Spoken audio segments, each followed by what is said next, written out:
Carol Burnett, born Carol Ayton Burnett on April 26, 1933 in San Antonio, Texas, grew up in a challenging environment shaped by financial hardship and her parents' struggles with alcoholism.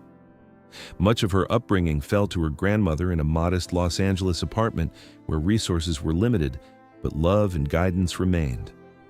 From an early age, Burnett discovered the power of humor and imagination as coping mechanisms, entertaining herself and others with playful performances. Her natural ability to mimic people and create characters hinted at the extraordinary comedic talent she would later cultivate. These formative years laid the foundation for resilience and creativity. College and early career direction. Burnett attended the University of California, Los Angeles, intending to study journalism. However, she quickly realized that the performing arts were her true calling, prompting a shift in ambitions.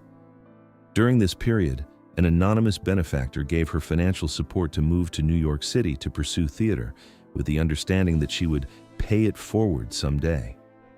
This gift became symbolic of her lifelong values of generosity, gratitude, and helping others. In New York, she honed her craft on stage, developing skills in improvisation, musical performance, and physical comedy that would distinguish her career in television. Breakthrough in television. In the 1950s, Burnett began appearing on variety and talk shows, quickly gaining attention for her expressive face and fearless comedic style. Her appearances on programs like The Gary Moore Show demonstrated her ability to combine outrageous humor with heartfelt sincerity. One notable performance, a song lampooning John Foster Dulles, highlighted her originality and willingness to tackle unexpected subjects. Audiences were drawn to her authenticity and capacity to laugh at herself.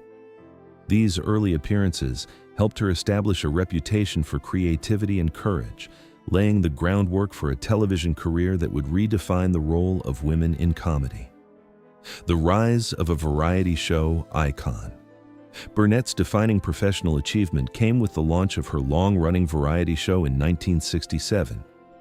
At a time when television was dominated by male hosts, she became the first woman to helm a primetime variety program. The show ran for 11 seasons, blending sharp satire, musical numbers, and unforgettable sketches. Her character work, from the awkward secretary Mrs. Wiggins to the disheveled Eunice, showcased remarkable range. Elaborate parodies such as spoofing classic films displayed her boldness and creativity. Burnett's chemistry with her ensemble cast, including Harvey Korman, Vicki Lawrence, Tim Conway, and Lyle Wagner, contributed to some of television's most enduring comedic moments. Audience engagement and personal warmth. One hallmark of Burnett's show was her audience Q&A sessions, which showcased her warmth and accessibility. Walking onto the stage in an elegant evening gown, she responded to questions with honesty, humor, and personal anecdotes, fostering a sense of intimacy with viewers. This approachable style created a strong bond between Burnett and her audience, making her feel relatable despite her fame. Her openness and generosity of spirit became central to her public persona, reflecting the personal values instilled during her challenging upbringing. These interactions emphasized that Burnett was not just a performer, but also a compassionate and empathetic figure in popular culture. Awards and legacy. Throughout her career, Burnett received numerous accolades, including multiple Emmy Awards, Golden Globes, the Presidential Medal of Freedom, the Kennedy Center Honors, and the Mark Twain Prize for American Humor. These honors recognized not only her talent, but her pioneering role as a woman in entertainment. She broke barriers, inspired future generations, and became a symbol of what could be achieved through talent, determination, and perseverance. Beyond awards, her influence is evident in performers like Tina Fey and Kristen Wiig, who cite her ability to combine physical comedy with nuanced character work as foundational to modern television comedy. Personal challenges and family tragedy. Burnett's personal life included profound challenges, most notably the loss of her daughter, Carrie Hamilton, to cancer in 2002. She openly discussed grief, resilience, and humor's healing power, providing solace to others experiencing similar pain. Her memoirs, including One More Time and This Time Together, offer candid reflections on both her triumphs and struggles, revealing the woman behind the public persona. These writings highlight her courage and emotional honesty, allowing fans to understand the depth of her life beyond the stage. Burnett's approach to hardship demonstrated how vulnerability and humor can coexist as tools for survival and growth. Marriages and partnerships. Burnett's relationships played a crucial role in shaping her personal and professional life. She first married her college sweetheart, Don Soyan, in 1955. Their marriage faced challenges as Burnett navigated the early stages of her career, ending in divorce in 1962. Soon after, she married Joe Hamilton in 1963, a television producer whose influence on her career was profound. Hamilton produced key projects, including her landmark concert at Carnegie Hall and her variety show. Their marriage combined personal partnership with professional collaboration, allowing Burnett to expand her creative horizons while managing a blended family. Marriage and family dynamics. Burnett and Hamilton had 3 daughters together and navigated the complexities of raising a blended family while sustaining a demanding television career. Their marriage faced difficulties, particularly as their daughter Carrie struggled with drug addiction. This challenge led them to advocate for families facing similar issues, helping to raise funds and destigmatize addiction. In 1988, Burnett and Carrie traveled to Moscow to introduce the first Alcoholics Anonymous branch in the Soviet Union, symbolizing their commitment to recovery and social impact. Their partnership combined personal devotion with shared advocacy, reflecting Burnett's values of generosity and compassion. Later, marriages and personal growth. Hamilton passed away in 1991, marking the end of a significant chapter in Burnett's life. In 2001, she married Brian Miller, a talented drummer 23 years her junior.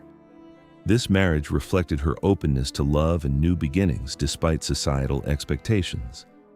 Miller and Burnett shared companionship that emphasized joy, resilience, and personal fulfillment. Through these relationships, Burnett demonstrated adaptability and the ability to embrace life fully, regardless of past trials.